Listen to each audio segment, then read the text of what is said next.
I started the morning looking at the New York Times, which I probably shouldn't do as often as I do.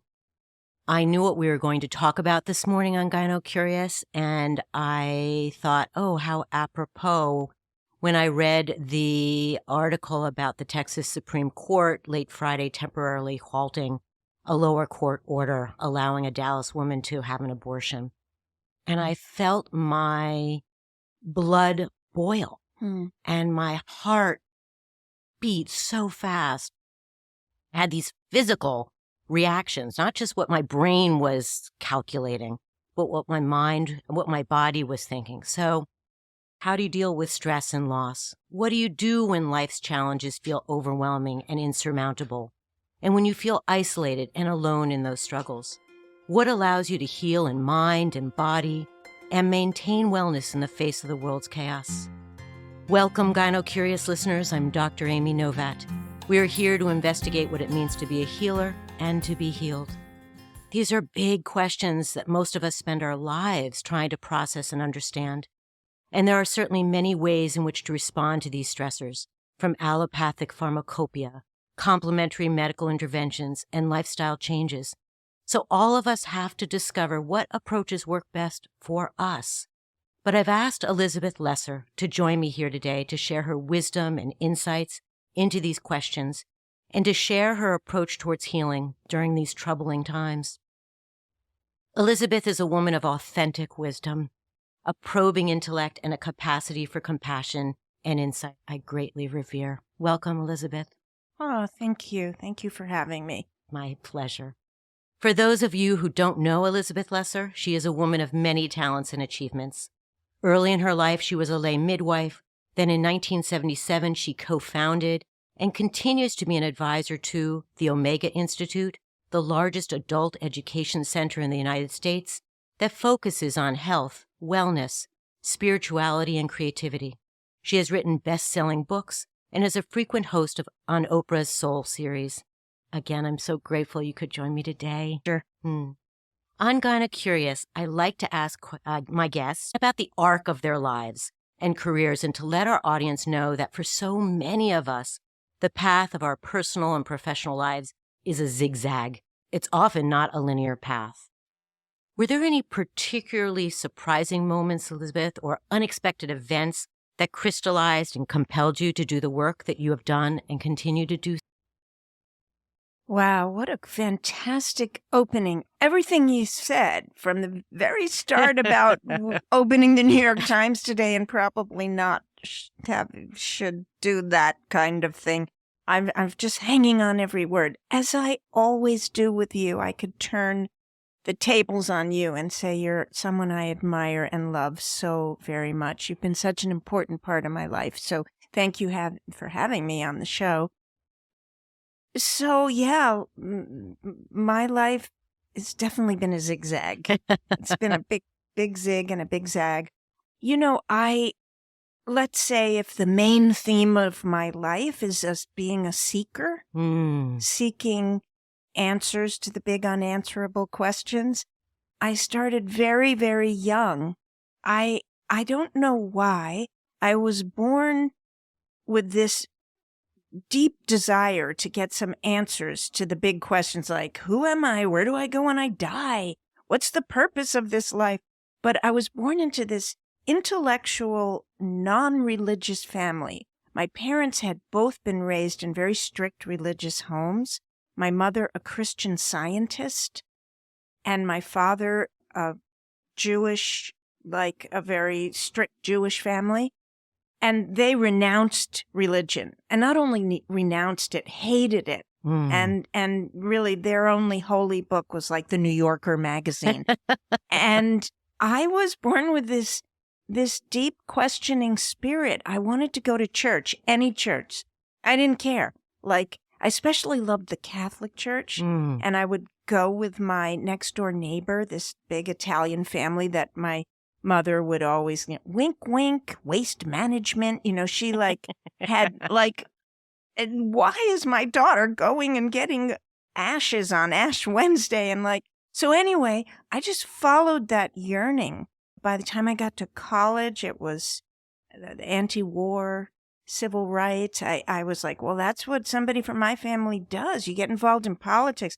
Very involved in politics in college at Columbia University, like the hotbed of it all. But the kind of lack of congruity between wanting a peaceful world, which supposedly the young people demonstrating were all about, and the growing violence in the movement just deeply disturbed me. And I found myself becoming more and more interested in these gurus who were washing up on the shores of America. And I was like, ooh, I want one of them. And I got very involved in the spiritual mindfulness yoga, early years of it. And that was the beginning of the path I've followed my whole life. I love this vision of the young Elizabeth, the seeker, and I can just see it, right? And the beauty of seeking is to realize the beauty in the world, but it's also really hard. Your career, your work has been all about excavating some of the hardships of the human experience. How does that affect you, that excavation, the hardships?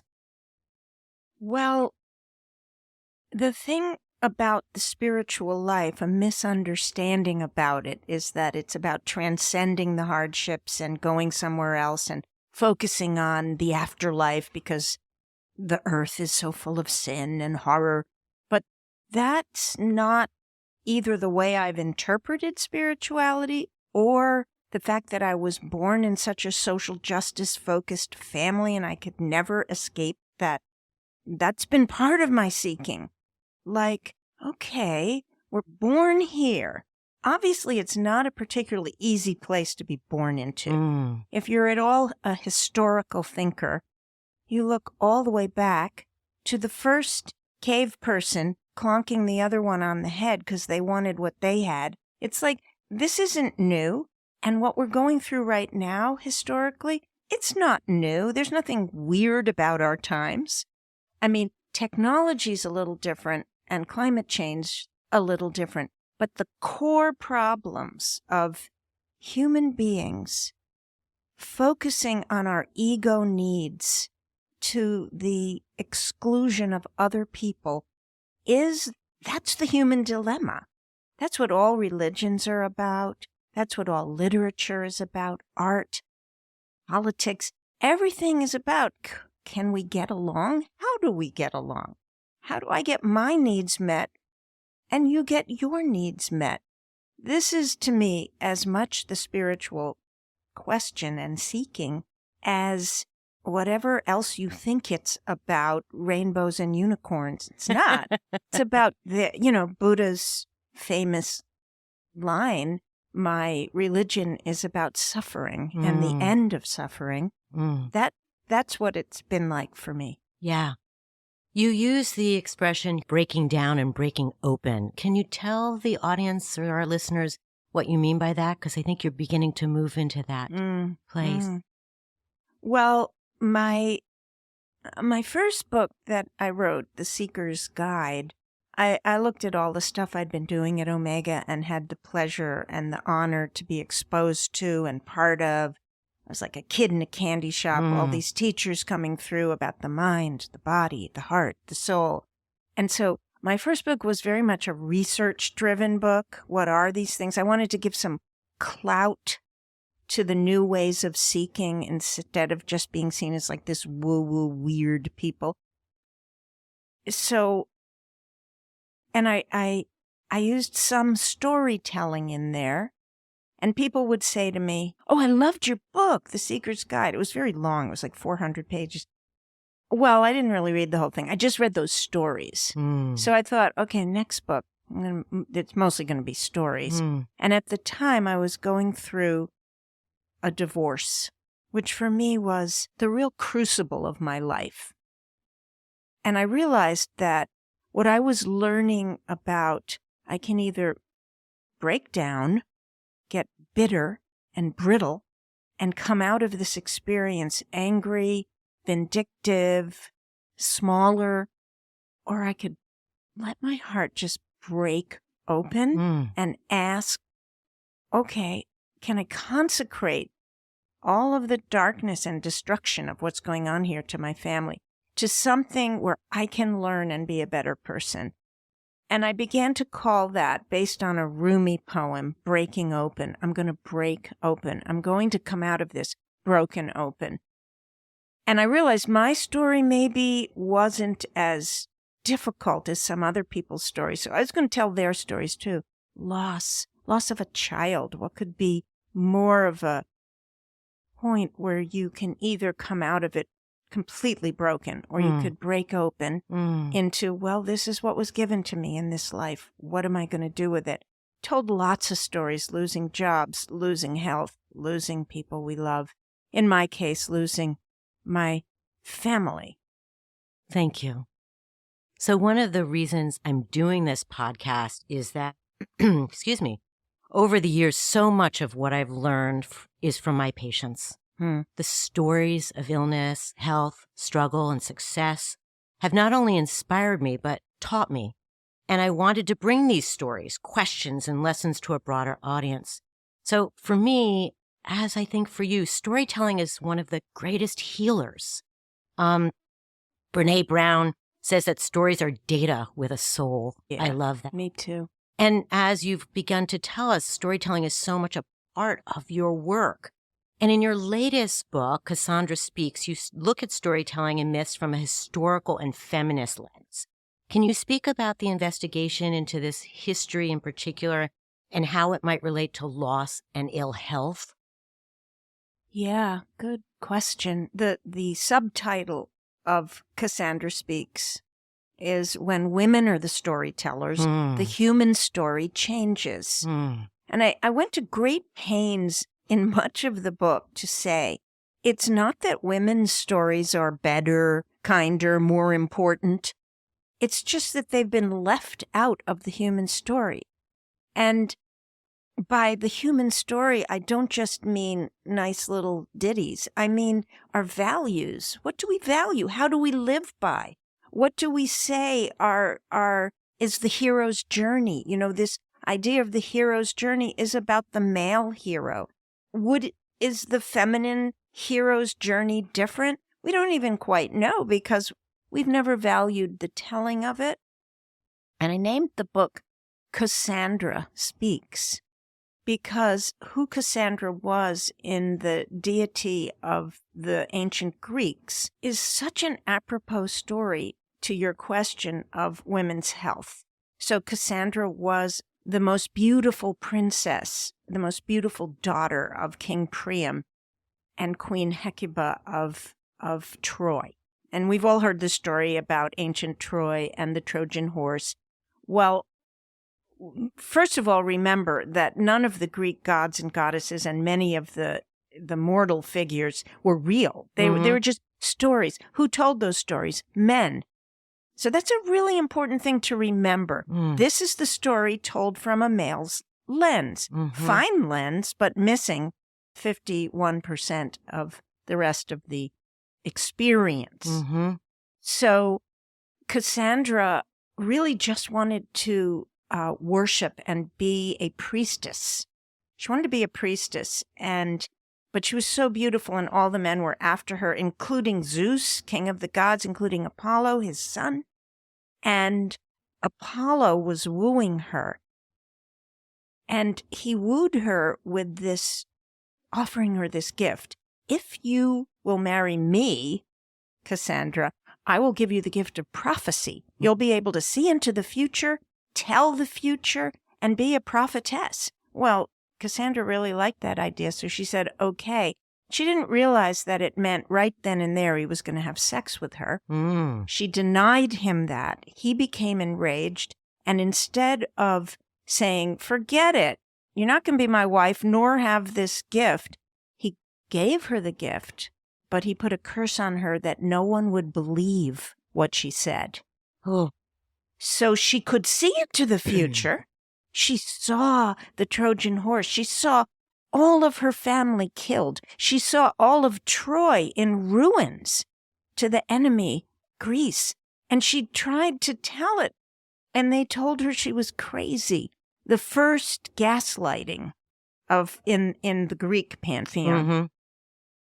And I see that, fast forward, all throughout history, where, especially with our health, when we say this hurts or this is going on, well, the research doesn't show it. Well, that's because nobody did research on women.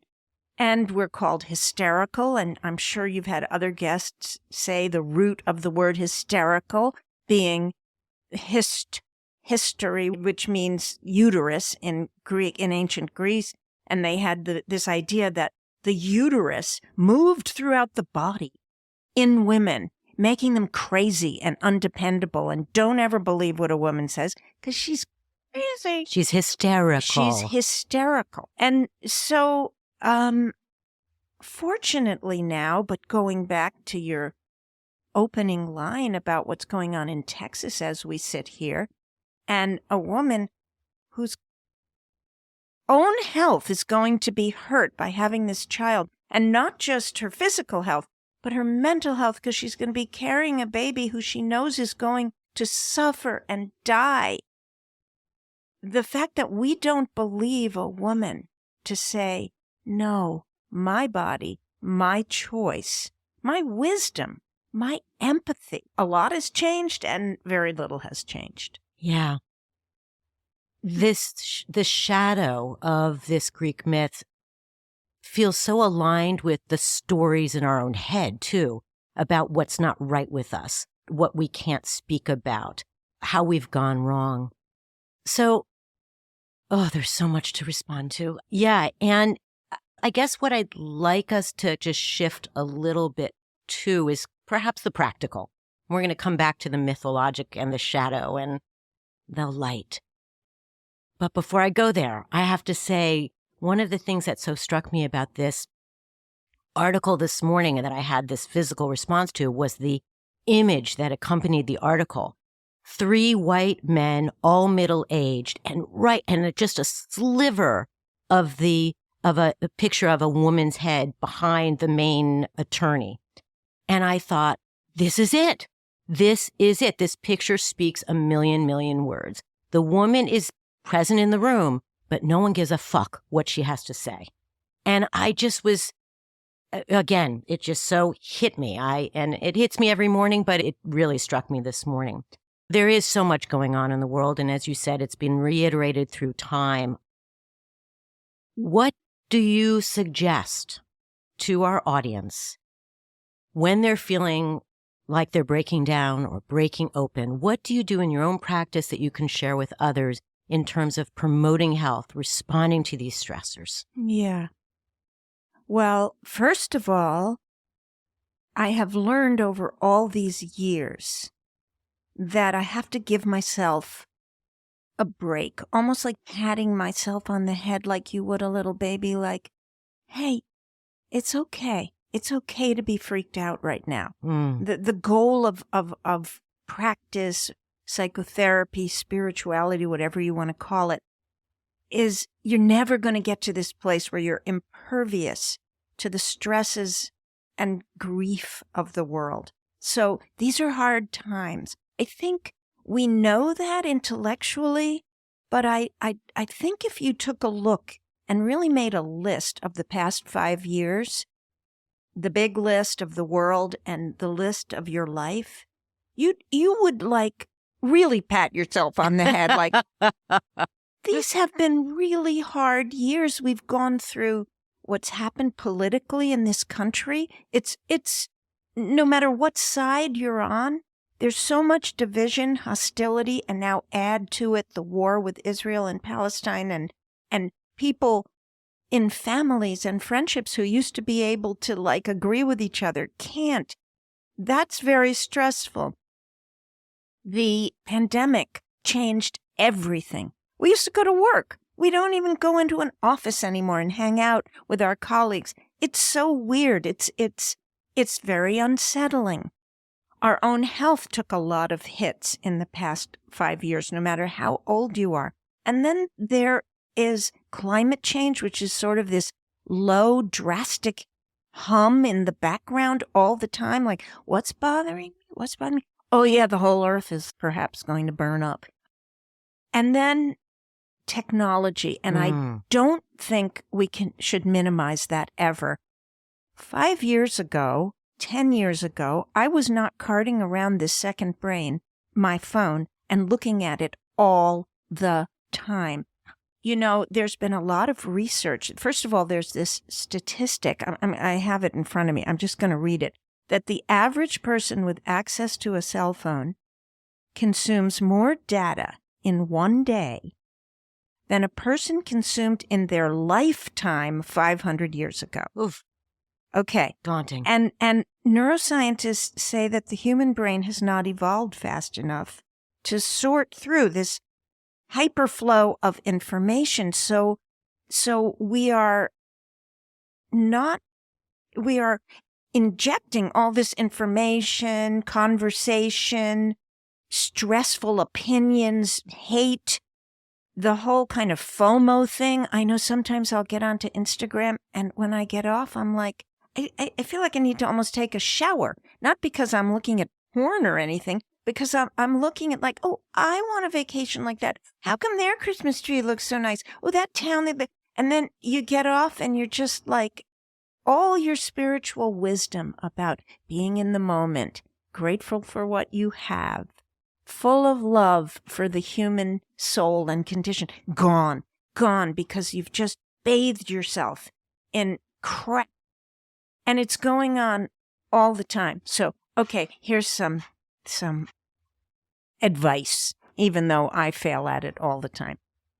Step away from the phone for a while. I was at a concert last night, just one of my favorite singer-songwriters, and I felt this almost physical, like my arm needing to pick up the phone. I'm like, what is that about? So that question, what is that about, brings me to the next technique I use, which is meditation, which is mindfulness, which is the ability to catch yourself doing things that you don't pay conscious attention to. Eating stuff you shouldn't, picking up the phone, being nasty to your husband, wife, son, daughter, friend, colleague.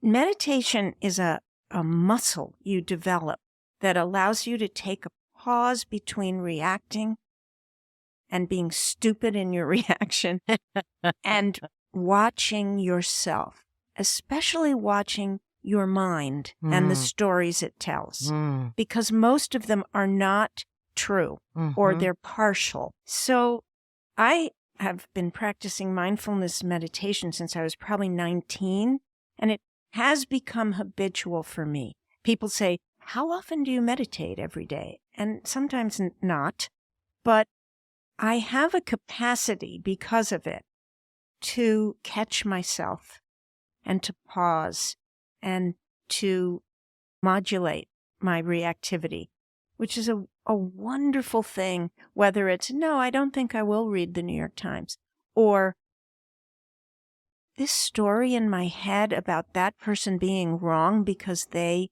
support that issue. Stop it. There's the whole big story. You will never know. We don't know why the things happening now are happening. Maybe it's for fabulous evolutionary reasons in a whole other universe. You know, meditation has given me this broad perspective of, I don't know what's going on. Just relax into this mysterious, confusing, weird situation us humans find ourselves in.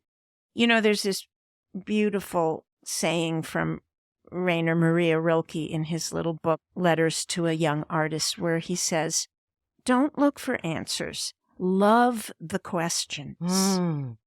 Love the questions now, he says, and then you will live into the answers. So I like that idea of loving our confusion. I had a wonderful friend, and she died young from cancer, sadly. And she used to say, oh, She worked for the Hillary Clinton campaign. She was very, very politically active, but she was also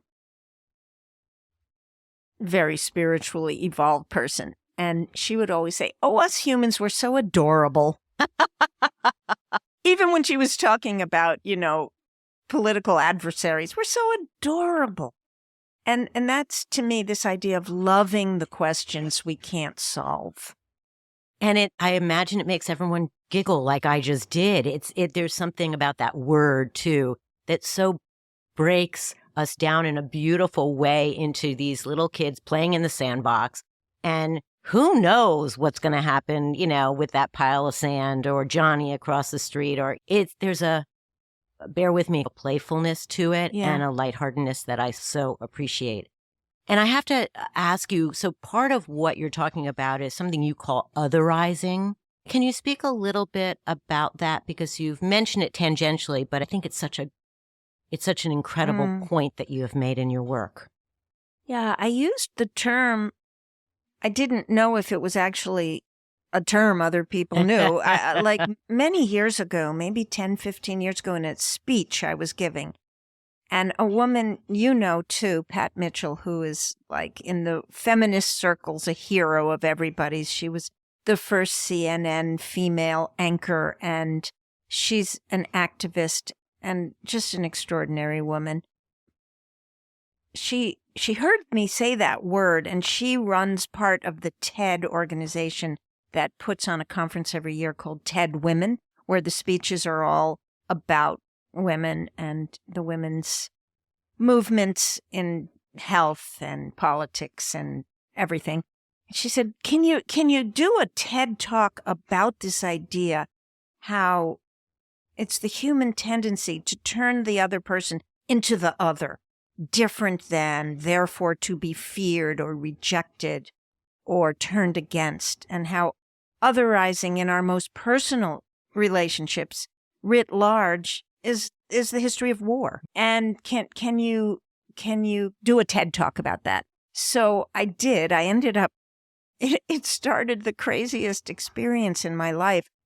I decided to start taking some others in my own mind, my own storytelling, to lunch, and trying to create some guidelines on how we would just be together as humans and not try to change each other, and just ask leading questions like, how did you come to feel the way you feel? What happened in your life? And I ended up calling the TED Talk "Take the Other to Lunch." And I gave these sort of guidelines on how you too could take the other. Your brother-in-law who doesn't believe in climate change. Your sister who is rejecting your gay friend. Just all the others in our life and humanizing each other.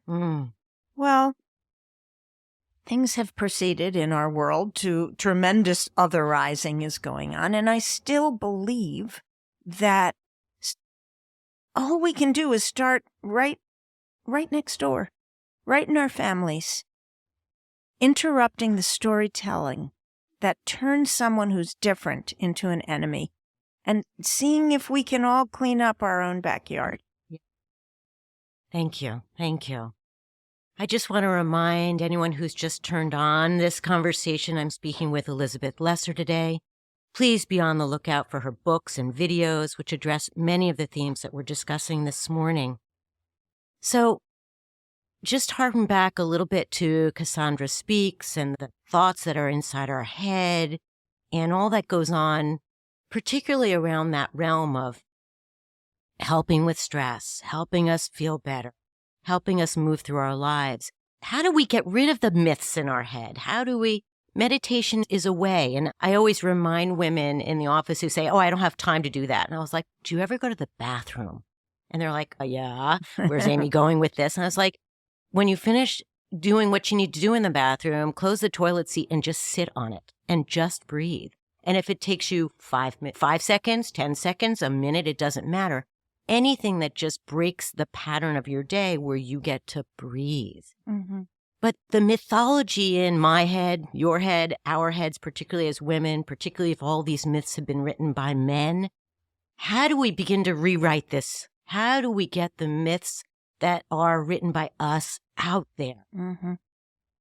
Well, this was a fabulous summer in terms of that. We had the Barbie movie, which was all about that. Mm-hmm. And the fact that it was the top grossing movie of the year absolutely blew my mind. Was it a perfect movie? Was it, a lot of people had a lot of problems with it. It's promoting a doll who doesn't look like the rest of women, but she was disrupting all of those stories. So there's an example of a brave, brave woman who took a story that she knew would grab the attention of girls, women, boys, men, and turned it into a new myth. It was a new story about an old figure. So we can do that in our own lives too.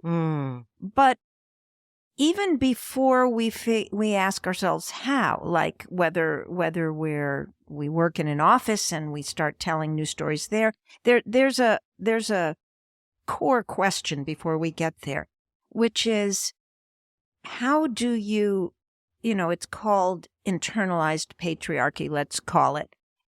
And it doesn't only have to be internalized patriarchy. We all have internalized stories that make us feel less than. If your skin is a different color, it's internalized racism. If you're Jewish, it can be internalized anti-Semitism. If you are disabled, you're getting where I'm going. Like, it's not just disrupting out there the stories. It starts with believing it in ourselves. That's right. Now, I'll talk about women and internalized patriarchy because that's something I've worked with, but I don't want people listening to think this is only about women and our internalized, shrunken, wrong stories. I mean, it can come from your family of origin. It can come from your gender, your race, your religion, your country, whatever, your class. There's so much internalized class, less than stories that go on. So I'm going to talk about internalized patriarchy, but please apply it to whatever you have internalized that tells a story about yourself that isn't true and is holding you back in your life. I'm only fat. I only have hypertension. I've had cancer that defines me. I am short. I am too tall. Does this sound familiar to those out there? Yeah, we all have it. Thank you. Thank you. And it's really big in our bodies. And I'm glad you brought that up because, I mean, it's this time of year where I'm going to Christmas things and Hanukkah things, and I'm eating more, and I've put on maybe like 2 pounds. And the story in my head about that is fierce and present. And I'm old enough to know better. And it doesn't even matter. That's how old I am. Like, who cares? Who's looking? Which is another thing. That's ageism. Okay. So let's call it imposter syndrome, whatever we want to call it. How do we interrupt those stories? Well, that's what the whole spiritual psychotherapeutic journey, I know people hate that word, but I don't, is all about.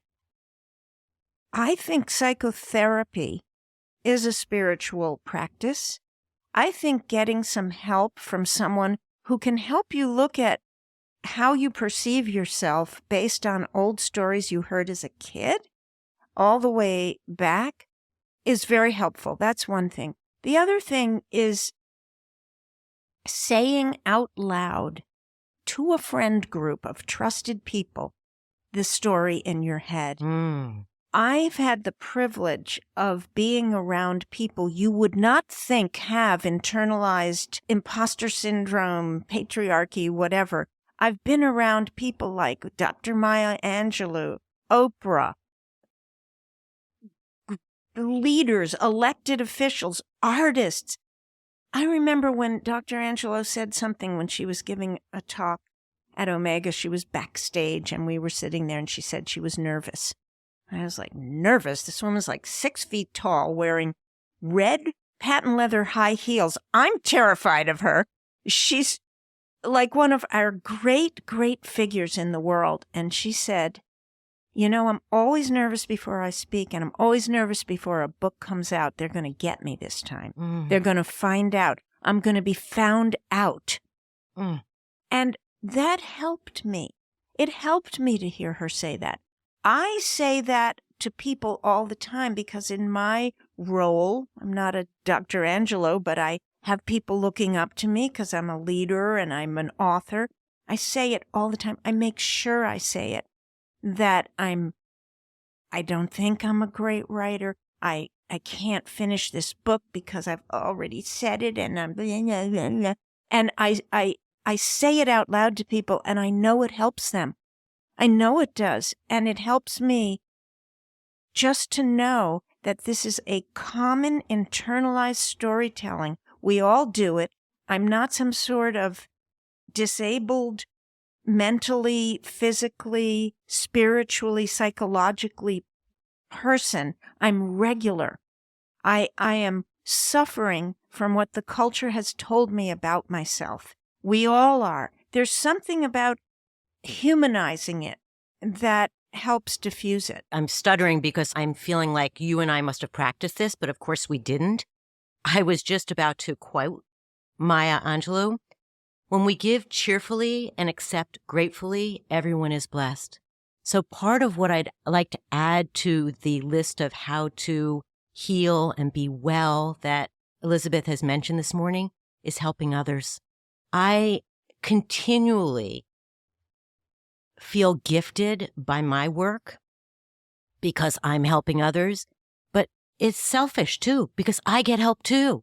That it's such a mutualistic experience. So I want to add to that list of meditation and humanizing and breaking bread with your neighbor and exercise and trying to eat well and not worrying about the 2 extra pounds that you might gain during the holidays, and say, do something for someone else, because the gift of giving, and I'm not talking about a new sweater, although you could do that too.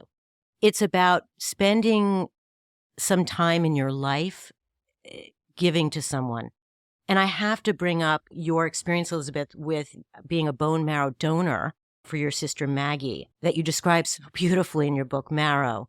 Can you speak a little bit about the gift of giving?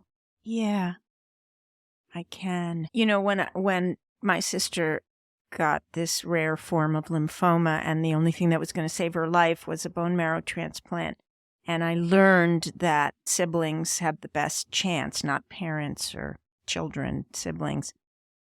And I never thought I would be the one who tested positive. I come from a big family. None of the siblings tested positive except me. I was what's called a perfect match, where all 10 of your markers line up, your DNA markers line up with the person who needs the transplant. I was surprised because we were very different. And we had a history of tremendous love for each other. But anyone who's a sibling, raise your hand if you also don't have a lot of stuff with your sibling. Like a lot. It's like the early Cain and Abel story. That Cain and Abel story is not a big Bible story because it was some sort of made up thing. It was a made up thing, but the sibling relationship is fraught, even the most loving ones. And so when I found out that one of the big problems with transplants, with bone marrow transplants, is that with any transplant, but especially with the blood transplants, is that once my bone marrow would get into her body, she might reject it, or my cells might attack her. And it's called attack and reject. That's what it's called in the medical jargon. And I thought, attack and reject. Wow, that sounds very familiar to what we've done over 50 years of being siblings. We've rejected each other a lot. We've attacked each other, both. And being the woo-woo spiritual person that I am, and she absolutely was the most pragmatic nurse practitioner to the real poor in Vermont. She prided herself on being a visiting nurse to, we always thought, Maggie, you're putting yourself in danger here. But that was her calling, to minister to the rural poor in Vermont as a nurse practitioner. So, and she thought all of the stuff that energy medicine and alternative medicine and psychotherapy especially was just like, she called it woo-woo voodoo. And so when I heard about our cells potentially rejecting or attacking each other, I thought, well, I know that the mind-body connection is a real thing. Mm-hmm. I wonder if we went into therapy and did what we came to call our soul marrow treatment. If we could just kind of go back with the help of somebody and clean up how we had attacked and rejected each other. Could we teach our cells to do that once they got into our body? Mine got into her body. And so we did that. And, listen, when your life is on the line, you'll do all sorts of weird things. And for her, that was psychotherapy with her sister. And we went through just a few sessions that probably were the most important and beautiful things I have ever done and will ever do in my life, cleaning up my relationship with my sister. And my sister then felt so empowered to do that in other parts of her life, especially because it became clear about a year afterwards that she was not going to live. And so what that taught me, and then she did die. But what it left me with was, there's so many ways to help each other. I mean, I felt very lucky that I could actually just have some of my bone marrow extracted to try to save somebody. That was like easy. The hard part was those sessions we did where we each took responsibility for being jerks with each other, holding back. I mean, it got deep. Because we had really done a lot of hurtful things to each other. Mostly without even knowing it, because we did not talk to each other. Like when I was getting divorced, she absolutely cut me out of her life for a couple of years. I never knew why. I never asked her why. And when it came down to it, it was like I was afraid of what you were doing. I wanted to do it, and I was afraid if I was around you, I would leave my marriage, which she ended up doing anyway. And when I learned that, I just let go of everything. It was like, I get it. But so much of what's between us, and not just siblings, are untold truths. I have a friend who calls them truth aches. And how to help each other. Sometimes the biggest way in a relationship is not big, fancy firework helping. I'm going to become a UN representative and go check if the votes in Russia are, no, you don't have to do that. So this truthache so reminds me of how hard it is to process all of this. And I think we need to say that it doesn't work all the time, right? No, it doesn't. And on the other hand, though, even when it doesn't work, it works. Because after I went through this experience with my sister, I became somewhat of an obnoxious, expose the truthache person. I was like trying to clean up all my relationships. And some of the biggest lessons I learned is it takes two. It can be aggressive if you try to go somewhere where someone else doesn't want to go, can't go. Some people, that kind of intimacy is too hard. And it's important to try, because I think in most cases, people want to get deeper with each other, but we don't have the skills. We weren't taught them to go gently and to try and to, it's an offering. Do you want to clean up with me? But some people don't. And it's sometimes dangerous to you. You can get hurt if you try to be honest and deeper with someone who actually ends up blaming you and hurting you and gaslighting you. So it doesn't always work, and that becomes information. Oh, this isn't someone I can play with on this level. Yeah. And that's good. That's good to know. Yeah. Yeah. It, there's so many lessons that we can learn along our path.